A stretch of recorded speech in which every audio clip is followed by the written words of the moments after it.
Grew up in Maryland, Darnstown, Maryland, right next to Gaithersburg. And yeah, I guess I've just been,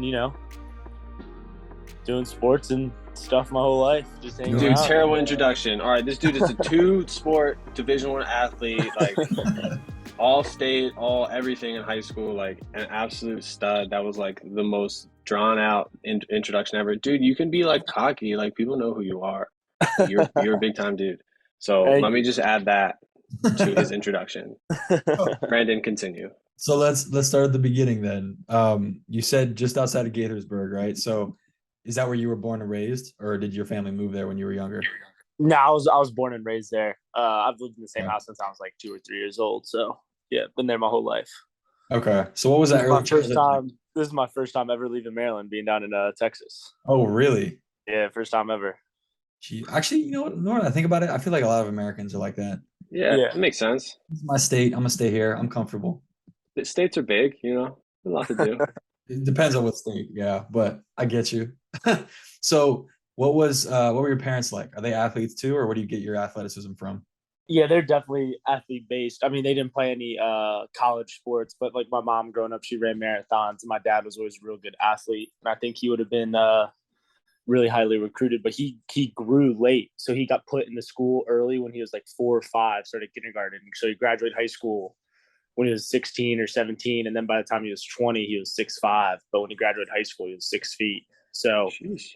and he played like offensive line, stuff like that when growing up. But if he'd grown earlier, I'm sure he would have been, would have been a little bit different how his life turned out. But he's pretty athletic too. And yeah, they just pushed me to play sports. Great parents, like perfect, ideal childhood. Let me learn things on my own without being too strict, but then again, being like a real positive influence in my life. I'm really lucky to have them as my parents. Before we get into like the athletic side of you, did you participate in anything else? Because like when I was growing up, my parents made me take band, art classes. Was there any I side was of it? in the band. I was in the band growing up. You were in I was in band? the band from like middle school till 10th grade. They make me do the band. The What'd you band in play? high school is interesting. I played the trumpet, and then in high school they didn't give you an instrument, so the only instrument they had was this thing called the bassoon. So I played that, but The big thing. I couldn't even Probably make it because you make were a strong, you could like carry it around. noise. I couldn't even make it to make a noise. So I would just That's fool so around funny. in band class. But yeah, they made me do that. But other than that, they let me do things my way, pick sports I wanted to play, all that. That's awesome. So, I mean, like Max said, you excelled as a high school athlete, and then obviously in college as well. Now at TCU. But before we get to that, talk to me a little bit about like early athletic career, like middle school. When did you start playing lacrosse, football, basketball? Yes, I said sports probably would have started when I was like 8. I remember I Okay. did the neighborhood swim team, and I was really good at swimming when I was a kid. Like I would always I don't know, I was one of the better swimmers in the county, setting records at my pool. So it started there. And then as I got older, I wasn't as fast at swimming. People were swimming all year round. I was still doing other sports. So I started playing football and lacrosse when I was 10, the same year. Football, basketball, and lacrosse. I started playing like competitively more than just like around the neighborhood. And I don't know, once I started playing football, I was pretty good at it. And same with lacrosse because I was like a fast kid. And same with basketball. And then middle school, I definitely like separated myself from football and lacrosse. I was one of the better kids, and I was making like the good travel teams, could play for like whoever I wanted. And yeah, I just played a ton of sports growing up, and I think that kind of helped me get to where I am now. And I had to pick a little later than most people, but worked out. So yeah, I'd say Was middle school, there, separated did you myself. gravitate towards either? I mean, obviously you did a lot of stuff, but clearly football and lacrosse are like the craziest stuff. Did you gravitate towards one or the other early on? Nah, I would always just do the sport of the season mostly.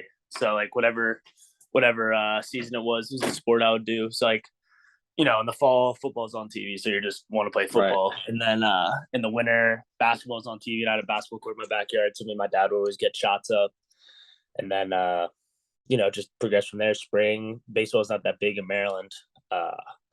all my buddies played lacrosse, so we'd go shoot lacrosse balls all day. And I was just extremely gifted and blessed and thankful, and just worked hard. And then Freak athlete. myself. Can you give us a rundown on like what positions in each sport? Yeah, so football, I always played running back and linebacker. So I was really good at running back in middle school. Like, I remember Coach Kelly was coming to my games, a bunch of like DeMatha, Good Counsel, Gonzaga. They were coming to my middle school games, trying to get me playing this like grassroots league that I couldn't play because it was in the spring. I played lacrosse really competitively. So they wanted me to come play running back. But once I got to high school, I mean, there's already running backs that were good. Like, guys know Quez, he was good. And then when I was a sophomore, there was a senior running back who was good. And the only spot to get me on the field early was at linebacker. So that's just kind of what I fit in. It worked out because I'm not fast enough to be a running back at this level. But yeah, and then lacrosse, I played midfield. Always just like a bigger body that could kind of run through or run by people, have a really quick first step, a little shiftier than people give me credit for, and could shoot it really hard with both my hands, like left and right. So, dude, watching Johnny play high school lacrosse was ridiculous because, like, lacrosse is obviously really good in our area, but Johnny's a linebacker at TCU / at Navy, so like he was just so much bigger, faster, stronger than everybody. He would like literally just run through people and then shoot like 90 mile an hour, just fucking crank from somewhere. It was so much fun. Enjoyed that heavily. It was fun. So what was the recruiting process like? Let's skip to high school. Obviously talented in football, but you went to college for lacrosse, right? Yeah, I didn't really get recruited at all for football. Right. So lacrosse, you start getting recruited younger, like when you're early in high school, like 8th, 9th, 10th grade. And I made like a really good travel team. I played for this team called Mad Blacks, and we we're like the best in the country. So every single game we'd play, there'd be like hundreds of coaches there. And I made that team my freshman year. And as the season went on, I was just kind of getting better and better, getting a ton of like looks for lacrosse. Like, I ended up committing to Navy really as soon as they offered me, because I didn't want to do the whole recruiting process. But I ended up like hearing from Michigan, Denver, like a bunch of schools. So I ended up committing to Navy my sophomore year. Super early. You don't really get recruited for football until your junior or senior, unless you're just like huge or a freak, like a 5-star. So then it got to my junior year, and I was like, all right, I'm committed for lacrosse. Like, I'll just go have fun playing football, whatever. And Coach Kelly was like, dude, like, you can play at the next level if you want to, blah, blah, blah. I'm like, if they come offer me, I'll do it, but I'm not going to waste my time going to camps, anything like that, because I was already committed. And junior year, I remember, like, I wasn't going to make a highlight tape because it was just, like, too much work. And he made one for me. He's like, dude, trust me, blah, blah, blah. And then senior year, like, I made my highlight tape because it's your senior year, and we were good. And I remember a couple schools came, like, to talk to me, like Pitt and Syracuse were really interested, and they would come to practice. Like, they came to my lacrosse practice and watched me practice lacrosse. But ultimately, they both ended up offering a kid from Northwest who like ran track and played my position. And I think he ended up at Monmouth. I don't know if he still plays football there, but they ended up both offering him. And when like those two schools left, like I didn't really get anything else. I remember JMU came, they talked to me for like a day, and then didn't hear from them ever again. And so then high school ended. I'm like, all right, going to play lacrosse, I guess, at Navy. Here we go.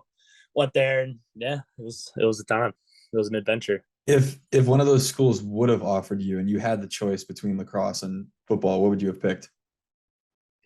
I don't know. I was always like big on like whoever recruited me first was where I was going to go.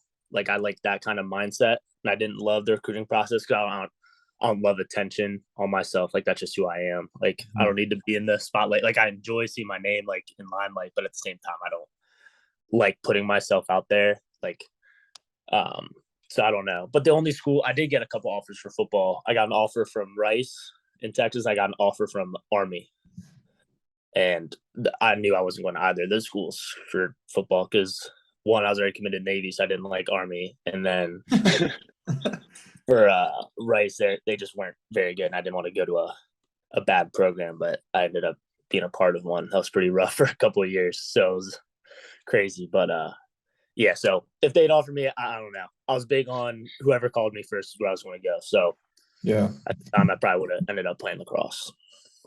Before we get into like your college career and then like that transition from lacrosse back to football, do you have any advice for kids now that you've gone through the recruiting process and you did it early?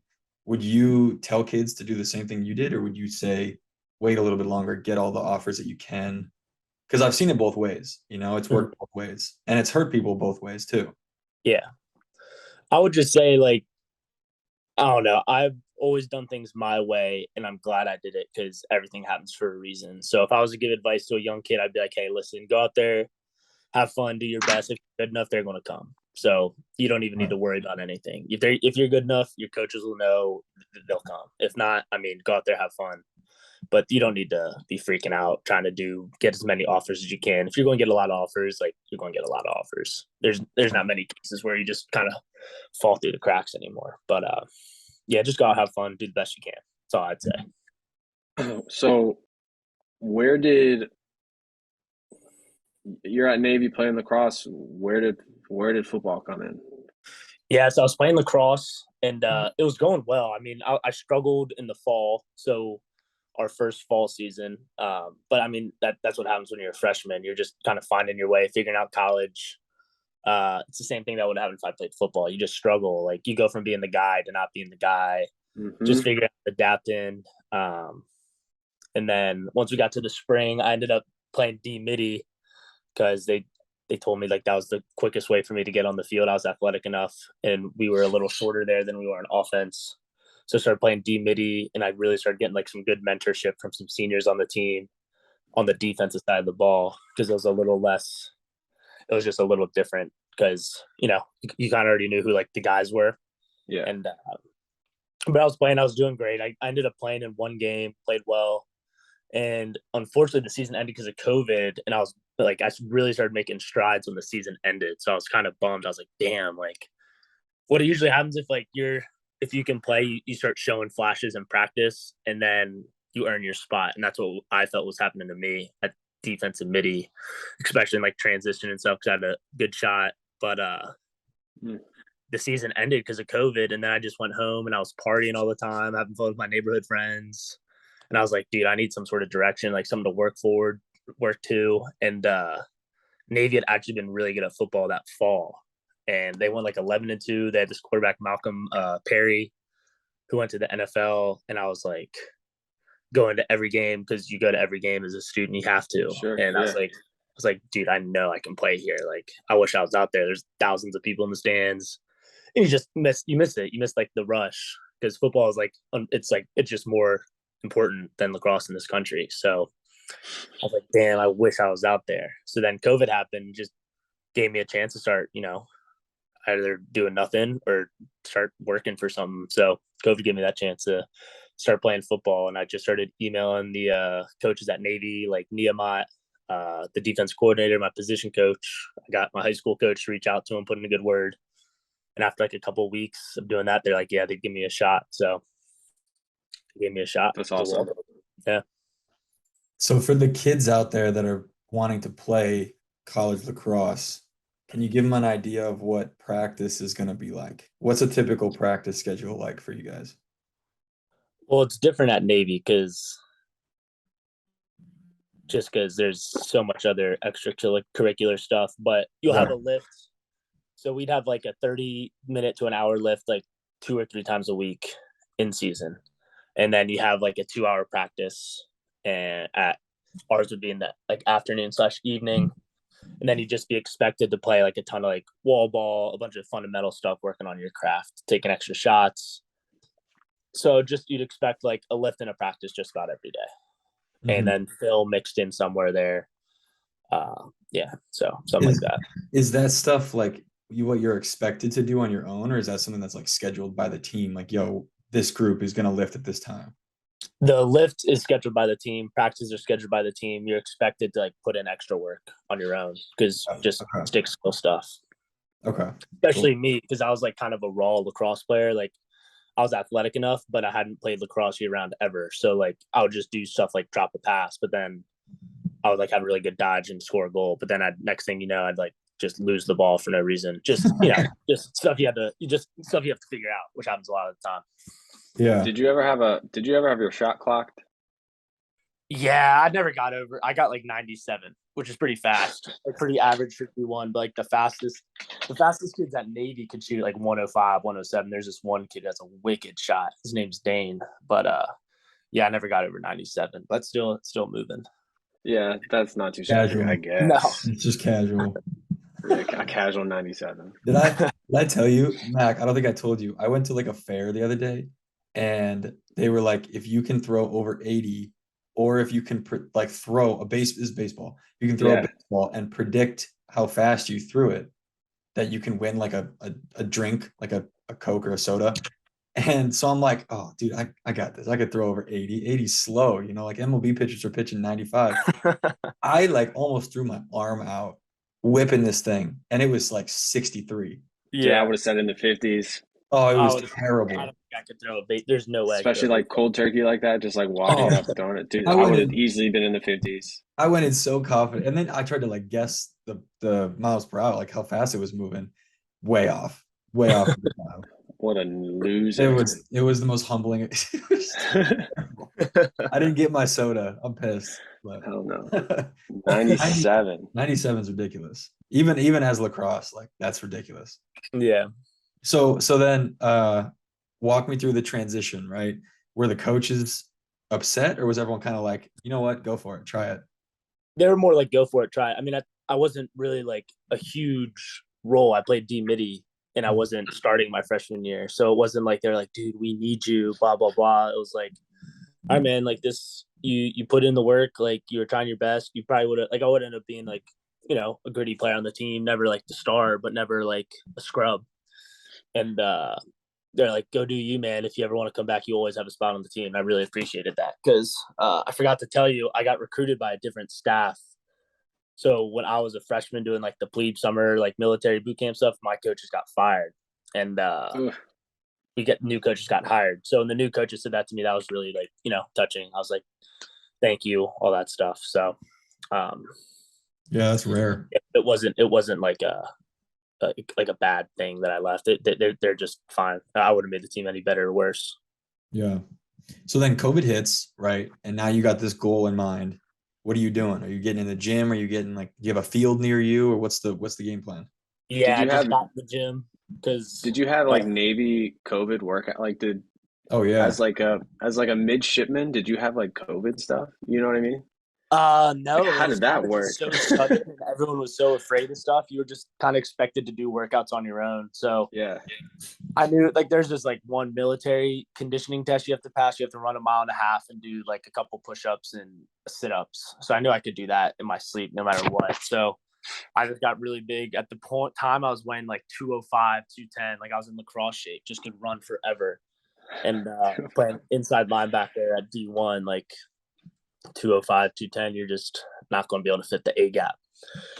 So I got up to like 225, 230. One of my dad's buddies was like big into like powerlifting and bodybuilding. Like, some dads are into that. So I just started working out with him every day.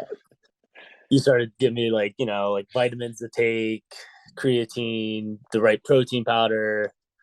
And we just started doing like bodybuilder workouts. And then I would run every afternoon on my own. So I'd lift with him in the morning and then just go run sprints in the afternoon and do like some football drills that I remembered. And then I was doing this. I didn't even know if they'd let me walk on the team or not. So after like a couple weeks of doing it, I got the go ahead to walk on. And I was like, bet I was already like 215, 220, like gained 10, 15 pounds. And then at the point, I didn't know if I was good enough because I didn't get offered much out of high school. I knew I was a dog in high school, but I didn't know like if I was going to, it was just like a mental battle at that point. So then I got there and we basically went straight into camp. Like there was no summer workouts. We didn't report to like end of July. We reported July 4th and we had like 2 weeks of workouts. I had like 2 weeks to show that I like belonged. And we were running sprints and I was doing pretty well in the sprints. And then we started lifting and I was doing really well lifting. Like lifting was the strongest kids. And I was running faster than just about everyone in my Casual. position. And then I think they started getting excited, I guess.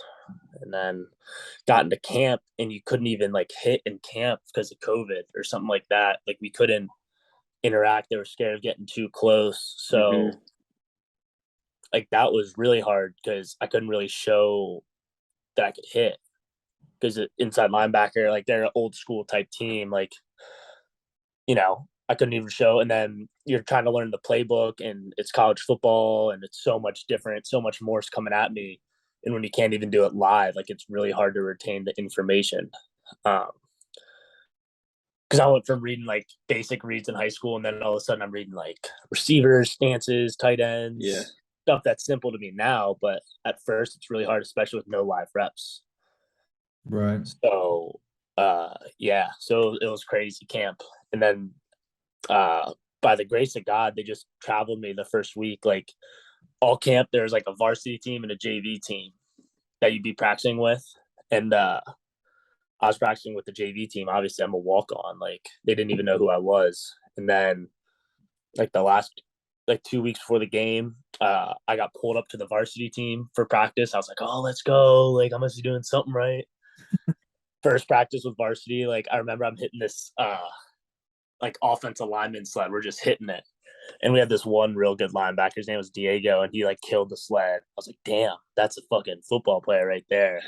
And I'd never hit the sled before. So then I go run into the sled, like it doesn't even move. Like it's really easy to hit and stuff once you know what you're doing, but I had no idea what to do. And then I'm like just so embarrassed. And everyone just starts screaming at me. They're like, run through the drill, run, like just going crazy. And I'm like, what the hell is going on? Not even hitting the bag the right way. And then I do that. So that's the first part of practice. I'm like, well, that's great. Just embarrassed myself the first day on varsity. And then the next part of practice, I pulled my hamstring. So I was out for like 10 days. So I'm like, damn, they just told me, they think I'm all, your head just starts running wild. They're like, I'm still a kid, like 19. I was like, oh, they think I suck. Like, this sucks. Like, fuck, why couldn't I just hit the sled? So I remember like going out there at night and hitting the sled, like figuring out how to get it to Good for you. Right. And then so anyway, they kept me on the varsity team. Suited up against BYU our first game. They had like Zach Wilson. They were sick that year. They beat us by like 50. And I'm like, I wasn't playing at all, so I didn't give a shit. Like I was like, damn, that sucks. But then like they kept running up the scores. I'm like, oh my God, I'm gonna be able to play. Like, let's go. Like if they don't put me in, they're the worst. There's like 6 minutes left in the fourth quarter. I get put in. I play like 8 snaps, have 6 tackles. I'm going crazy on the field. Like I would and it's like BYU's scout team. Like they're trash players. And I would tackle them. I'd be like, let's go. And we're down like 50 or 60 points. Like so, but yeah. So dude, that's awesome. That's how that started. Yep. That's amazing. So I mean, did the garbage minutes matter? Did the coaches see that and like actually? Then I go to practice. They text, like I get a text from that school. They did things just like they didn't do things the right way. So then I get a text from my coach, and he's like, hey man, we're planning on starting you next week. And I'm like, let's go. Like that's all I had to do. And then I'm in practice, and I still have no idea about college football. I still have no idea how to read. I still have no idea where my fits were. Still have no idea how to tackle like someone good. So I was just getting destroyed in practice all week, and they're just screaming at me for messing up. They're like, you want to play here, but you don't even know what to do. And I'm like, well, I did like a week of fall camp, and then I was out for 2 weeks with a hamstring, and I just played. So I basically played college football for like 11 days. Yeah. And so then I got put back down. I didn't end up starting that game or playing at all, and we won. I couldn't believe it. After that game, I get suspended from the school for like a military infraction. So me and my buddy went to my girlfriend's house, had a couple beers, and we come back, and he was just blasted. And long story short, like you're not allowed to like drink on campus. Like during COVID, you weren't. And we were young. I mean, if I was at any other college, it would have been fine, but yeah. Not allowed to do that there. And he ended up getting caught, and I got dragged into it. So the team didn't suspend me, and the team didn't think I was some crazy party, reckless guy. They just couldn't do anything about it because it was by the school for a military thing. So then I was out for 4 weeks just like that. So played like, Yeesh. at that point I played like 15 days of college football and then back in suspended from the team for 4 weeks. So my sophomore year was just crazy. Absolutely crazy. That's nuts. So Yeah. how did it end? Did it end well? Because obviously the following year you did really well. Yeah, it ended well. Then I get back on the team. They keep me on the varsity team, which was awesome. Like they had me practice with the JV kids again when I first came back, but that was as expected because they felt like they needed to do a little they had to punish me too, which was fair because, like I said, I'd been there for like 15 days and I was already gone. So the coaches had their own idea of what happened, but then at the same time, they knew I didn't really do anything like really wrong other than be like a college kid. So it was just a weird time. But then I got to play college football for like the rest of the year, and I figured the things out, and I ended up starting against Army because the kid in front of me got hurt. He got a concussion the week before the Army game, and that was a crazy game because not playing all year long, and then you're thrown into like the biggest game of the season in front of thousands and thousands of people on national TV. You're like, oh. But I played real well that game, and then. Yeah, then my sophomore year or my junior year, I didn't end up starting at the beginning of the year. Some other kid that I started over the year before, he beat me out. The coaches liked him more, I guess. I didn't necessarily agree with it, but like I understood. Like if coach makes a decision, a coach makes a decision. And I remember being so pissed off about it, but I was just like, is what it is. Like I'll get my shot. And after like a roller coaster, like the first 4 or 5 weeks, I got my first start against SMU, and I had like 15 tackles, went off, and then Slight played pretty well for a couple more weeks, and then I just got so frustrated and depressed and stuff because I just felt like I was getting mistreated by my coaches. I just couldn't take it anymore. Did that lead? That led to the transfer then to TCU? That led to my transfer. I was just in a dark place, and it was either like my mental well-being or I was going to do something like I really regretted. Not to myself, but like, just I was on a very short fuse, like just ready to all times, just very in a dark place. So ended up entering the portal. Yeah, they're like, hey, we think you should probably not play football anymore. We don't know if you can handle it. It's like stuff like that. And I was like, all right, I can't take you guys anymore. Okay. Peace. Yeah. So then you end up at TCU, and now like obviously you guys are killing it this year. Mm-hmm. It's real quick because we're running out of time. I want to get to these last questions, but just talk a little bit about what that's like. Undefeated team so far this year. It's just nuts. Who would have ever thought? It's just such a cool story, and I think everyone on the team's kind of in the same way. Like it's just nice knowing when you put in so much work, seeing awesome results, and the kids here, they've had a rough couple of years too with their old coaching staff. I think we related really well when I first got here because we went through very similar hardships with previous college football experiences, and then our new coaches here came from SMU, and they've just been awesome. And we bought in and did what they said, and things have worked out really well. It's been nice. Just play hard. It's been fun. So that's dope. You got a crazy story. Yeah. I didn't know all that about your freshman sophomore year, so that's nuts. Yeah, crazy, dude, crazy. Then the portal was crazy too. Just like trying to figure out where to go. Yeah, were you looking at? Was like TCU like automatic, or where else? I was in the portal for I was in the portal for a month, didn't hear a word from a single school, and then TCU called me out of like the woodworks, out of the blue, and we're like, "Hey, man, is this Johnny Hodges?" I was like, "Yeah, who's this?" The one and only. You are you interested in coming here to play football? I was like, yeah. Hell yeah. Go to Texas. So that was a really dark time too, though. Just tough. Not hearing anything. Then you think your coaches that just told you to kick rocks were right, and all the players that you'd beaten out that didn't think you should play. You know, it was just tough. Yeah. It's a mental game. People don't really think about that. It's a big mental game. Yeah, man. Now you're a College- freaking starting linebacker. You know, Yeah. TCU absolutely crushing it. Like, Yeah. College Oh, yeah. sports in general, dude. Life's really good right now. Life's great right now. yeah, Good. I hope so. Glad to Looks hear like it. it. So we like to finish off each episode with just like some five rapid fire questions at you. So answer as quick as you can. You can think about it a little bit, but Mac, do you want to start off with yours and then I'll get to mine? Yes. I know you're a little bit biased because you're at TCU right now, but TCU and Navy both have crazy uniform combinations. Is there a way for you to say which one you like more? TCU. Everything. I don't Just like flat anything. out. I don't like anything to do with Navy anymore. TCU.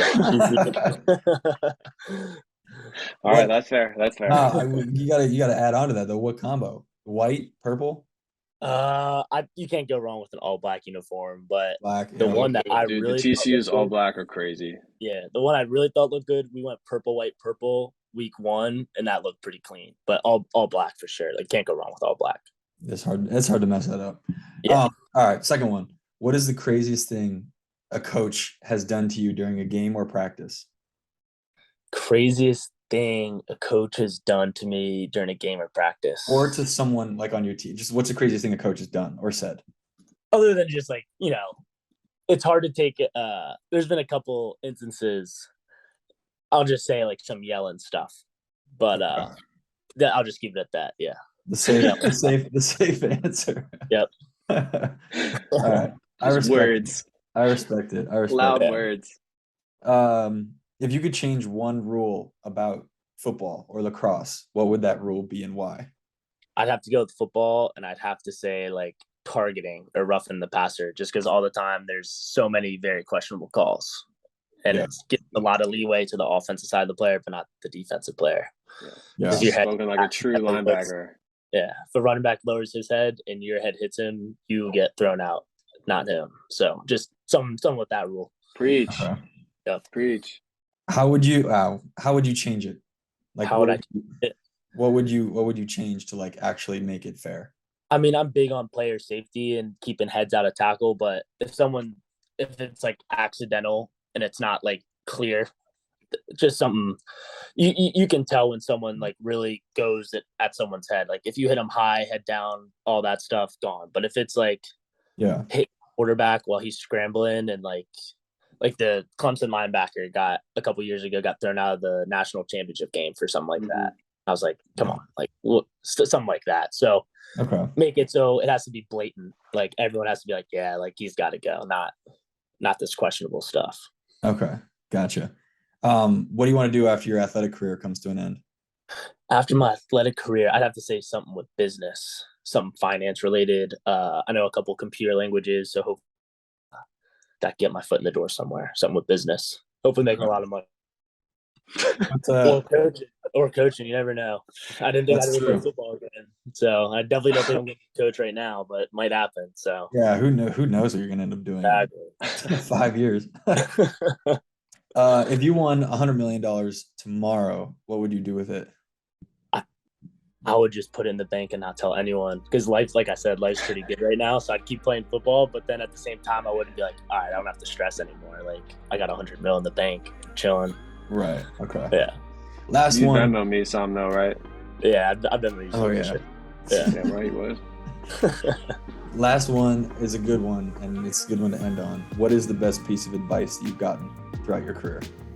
Best piece of advice, I'd say it has to come from my dad. He's just always been my rock, like so supportive of me. Just everything happens for a reason, man. Just don't worry. Everything happens for a reason.